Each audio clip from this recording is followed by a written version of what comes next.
Querido amigo, querida amiga, querido hermano y hermana, con todo respeto, permítame preguntarle lo siguiente.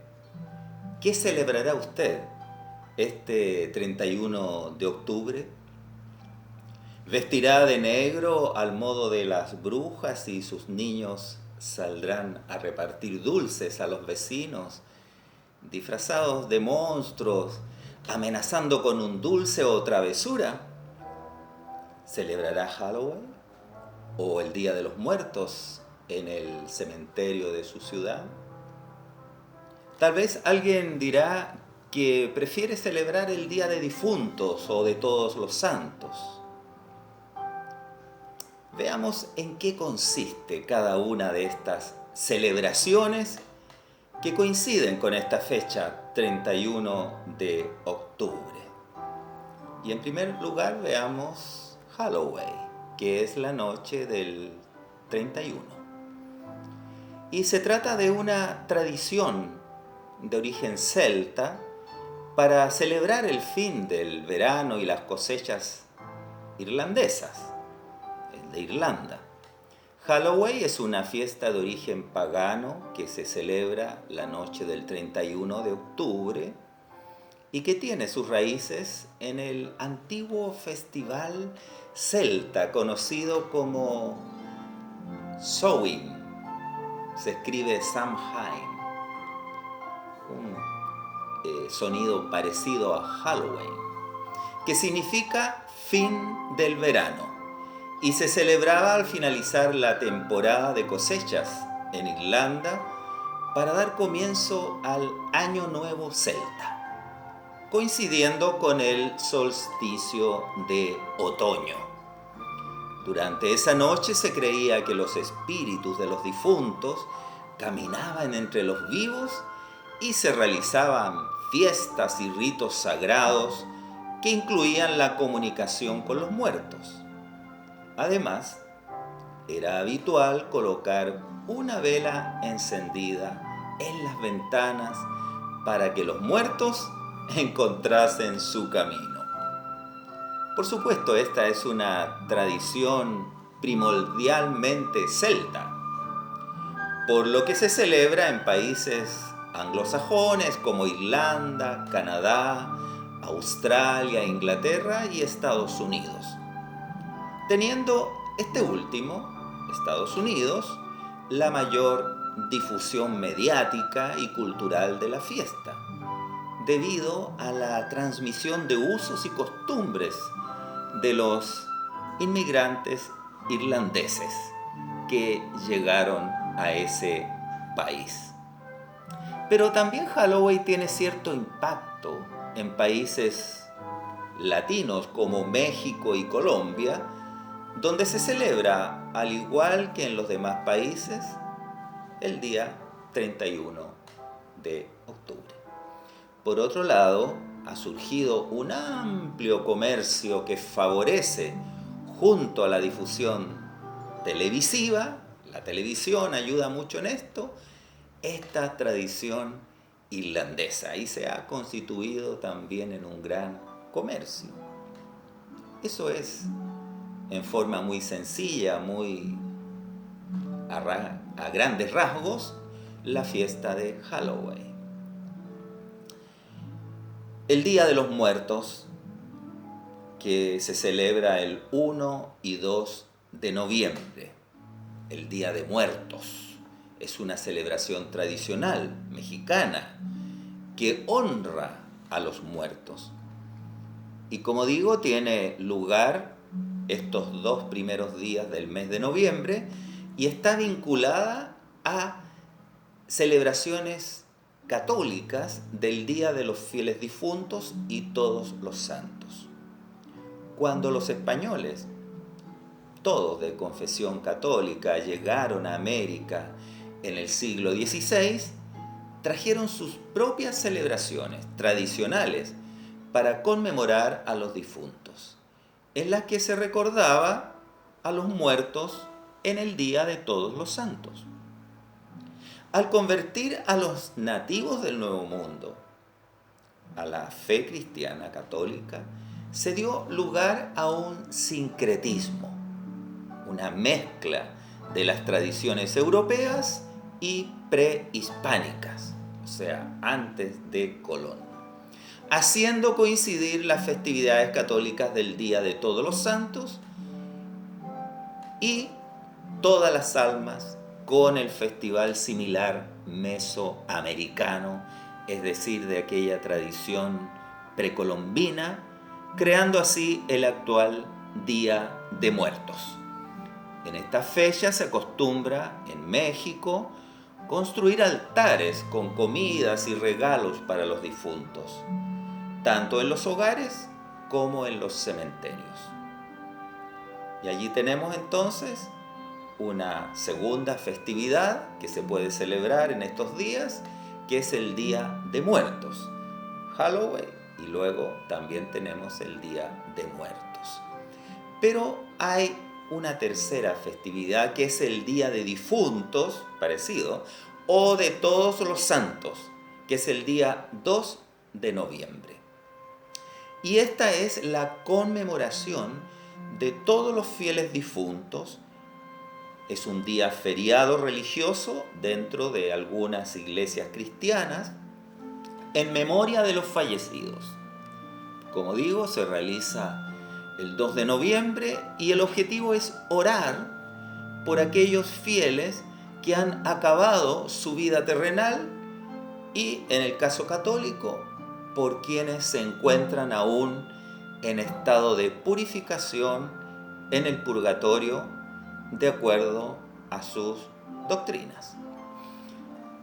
Las principales iglesias que celebran este Día de Difuntos o de Todos los Santos son las iglesias cristianas ortodoxas occidentales, la Unión de Utrecht, Unión de Iglesias, la Comunión de Porvoo, así como la Comunión Anglicana y la Iglesia Católica.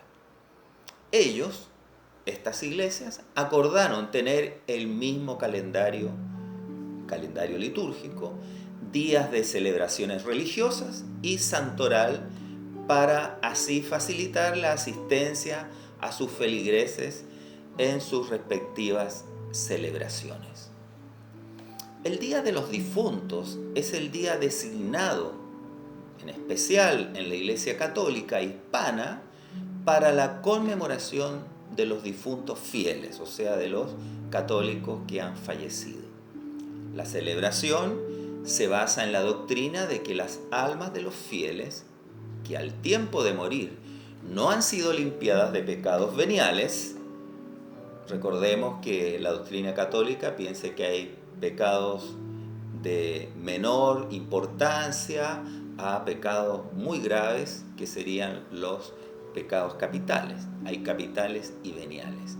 Entonces, la oración sería por esas almas que no han sido limpiadas todavía de los pecados veniales o que no han hecho expiación por transgresiones del pasado y no pueden alcanzar lo que ellos llaman la visión beatífica, o sea, el ver a Dios, y que se les puede ayudar a alcanzarla con rezos y por el sacrificio de la misa.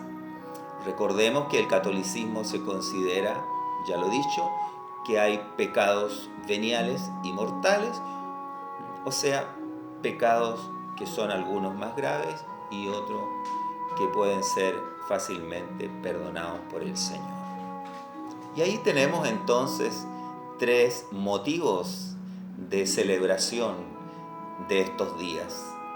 Pero yo quiero hablarles de otro motivo importantísimo que como cristianos podemos también tener nosotros y celebrar en vez de aquellos que les he nombrado. Y es el Día de la Reforma, que se celebra el día 31 de octubre. Este Día de la Reforma es una festividad religiosa, una festividad espiritual de las iglesias protestantes y evangélicas. Se celebra el 31 de octubre en recuerdo de la Reforma protestante iniciada en Alemania en el siglo XVI. Ya van varios siglos de protestantismo, varios siglos del desarrollo del cristianismo fuera de la Iglesia Católica, el cristianismo que nosotros llamamos evangélico.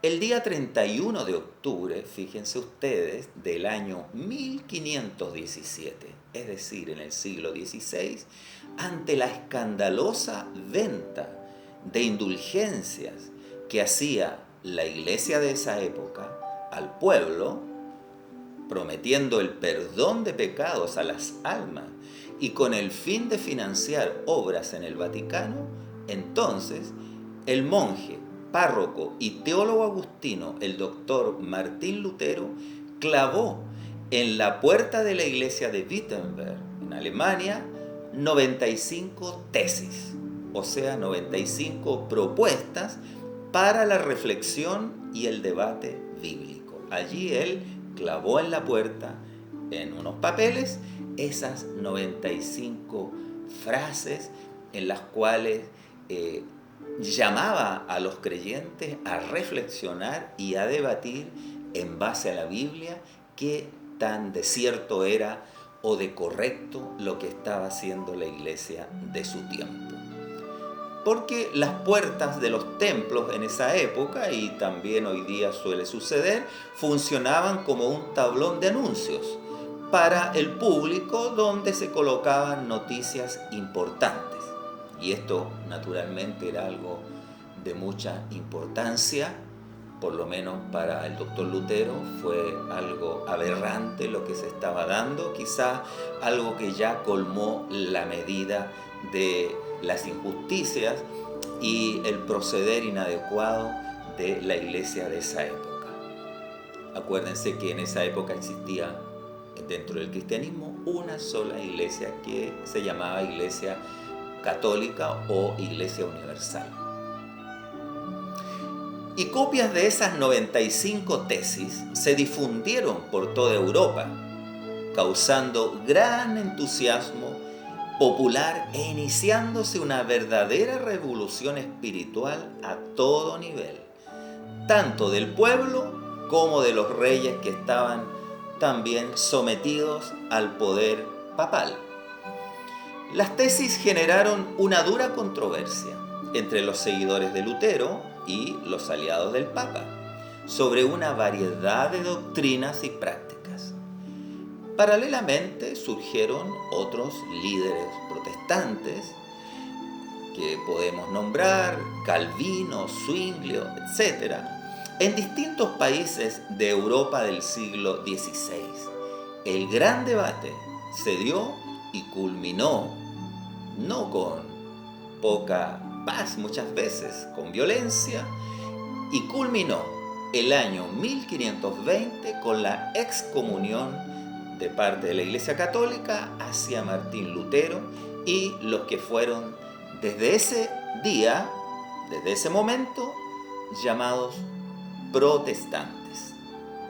De este modo nació la fe cristiana protestante, o también conocida como evangélica.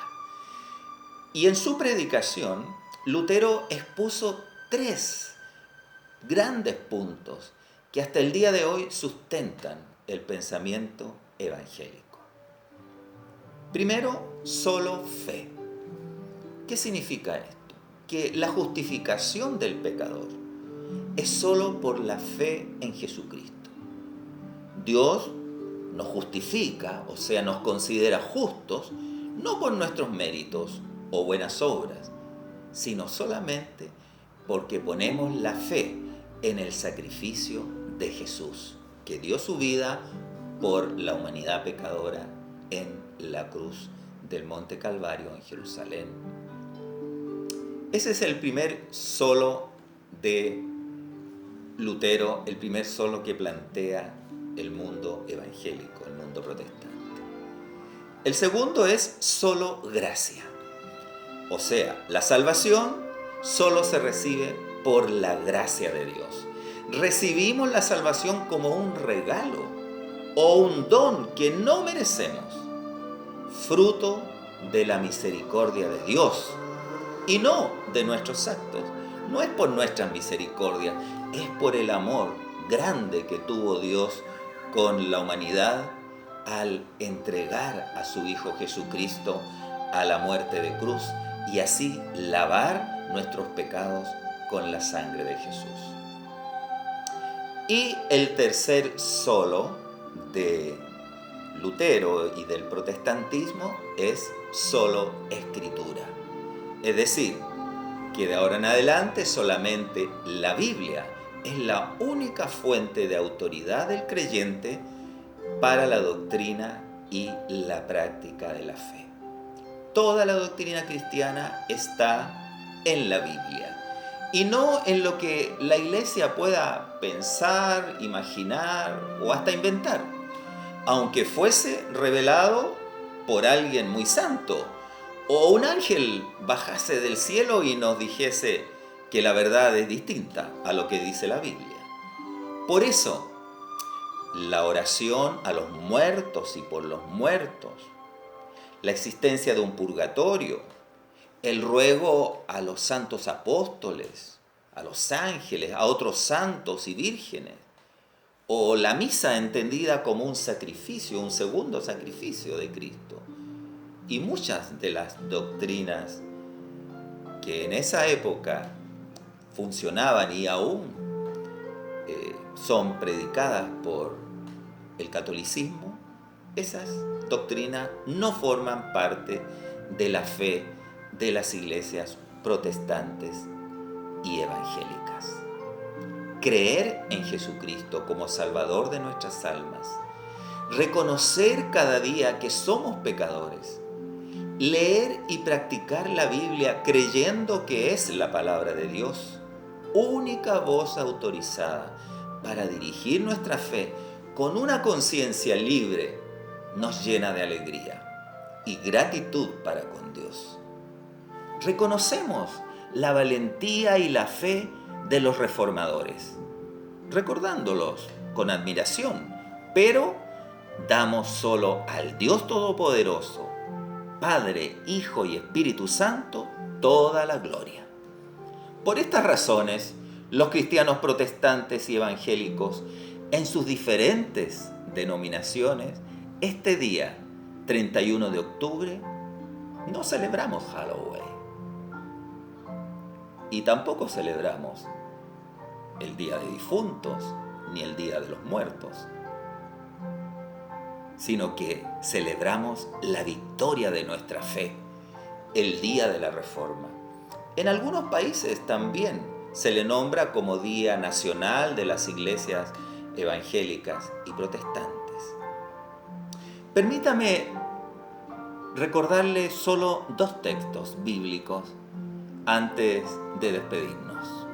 El primero está en Efesios, en el capítulo 1, versos 17 al 23, y es una oración, un ruego a Dios que yo hago también por usted, querido amigo y amiga, queridos hermanos. Dice así: para que Dios, el Dios de nuestro Señor Jesucristo, el Padre de gloria, os dé espíritu de entendimiento, alumbrando los ojos de vuestro entendimiento, para que sepáis cuál es la esperanza a que Él os ha llamado y cuáles las riquezas de la gloria de su herencia en los santos, y cuál la supereminente grandeza de su poder para con nosotros los que creemos según la operación del poder de su fuerza, la cual operó en Cristo, resucitándole de los muertos y sentándole a su diestra en los lugares celestiales, sobre todo principado y autoridad, y poder y señorío, y sobre todo nombre que se nombra, no solo en este siglo, sino también en el venidero. Y sometió todas las cosas bajo sus pies, y lo dio por cabeza sobre todas las cosas a la iglesia, la cual es su cuerpo, la plenitud de aquel que todo lo llena en todo.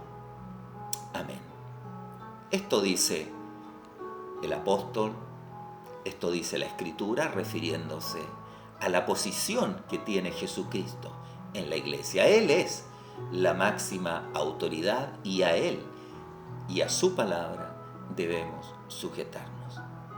Y el segundo texto, para despedirme, que quiero leerle, está en Romanos 1, el versículo 16 y el versículo 17.